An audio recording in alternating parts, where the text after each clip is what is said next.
এই সকল পাগলামি করেন যে ধর্ম যার যার এবং উৎসব সবার, এটা শুধুই পাগলামি, একদম মূর্খতাপূর্ণ একটা কথা। কারণ সে সমস্ত হিন্দুদের এবং বিধর্মীদের যত ধর্মীয় উৎসব, এটা ধর্মের অংশ। সেই উৎসবের মধ্যে অংশগ্রহণ মানে তাদের ধর্মের বিষয়ে অংশগ্রহণ, তাদের ধর্মীয় অনুষ্ঠানের অংশগ্রহণ, তার ধর্মীয় উপাসনার অংশগ্রহণ। এটা তো সম্পূর্ণ হারাম এবং শিরকি কাজ, সম্পূর্ণ শিরকি কাজ, কোনোভাবেই বৈধ না। এজন্য আমি দীর্ঘদিন থেকে বলি যে আমাদের মুসলিম রাষ্ট্রের জন্য দরকার যে একজন থাকবে ধর্মমন্ত্রী মুসলিম, আর একজন কমপক্ষে একজন বা দুইজন ধর্ম প্রতিমন্ত্রী থাকবে অমুসলিম। কোন মুসলিম ধর্মমন্ত্রী কোন দুর্গা পূজা যাবেন না।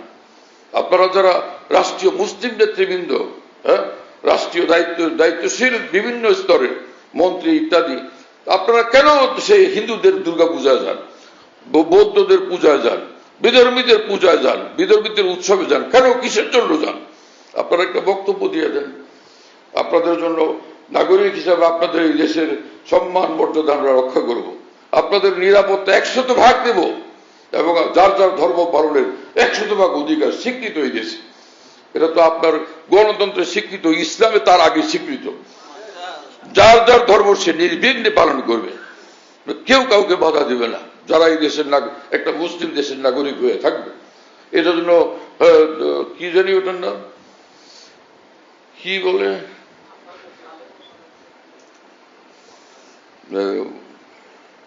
মৌলবাদ পাগলের স্লোগান। এটা হলো মৌলবাদ দিয়ে চিৎকার দেওয়া মানে মাথার নষ্ট মানুষের স্লোগান।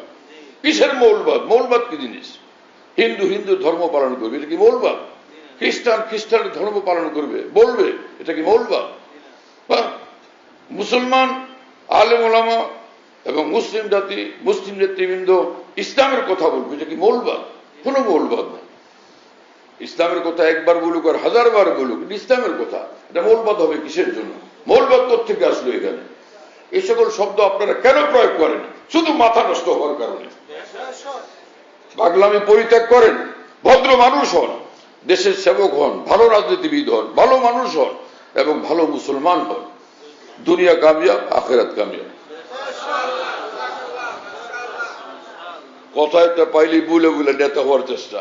নেতা হওয়ার জন্য ভালো কথা বলো, ভালো জ্ঞান চর্চা করো, ভালো বই পুস্তক পড়ো, মহামনীষীদের জীবন পড়ো, ভালো নেতা হবে তুমি।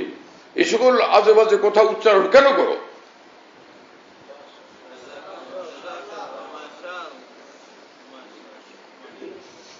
আল্লাহ তাআলা আমাদেরকে বুঝ দান করে।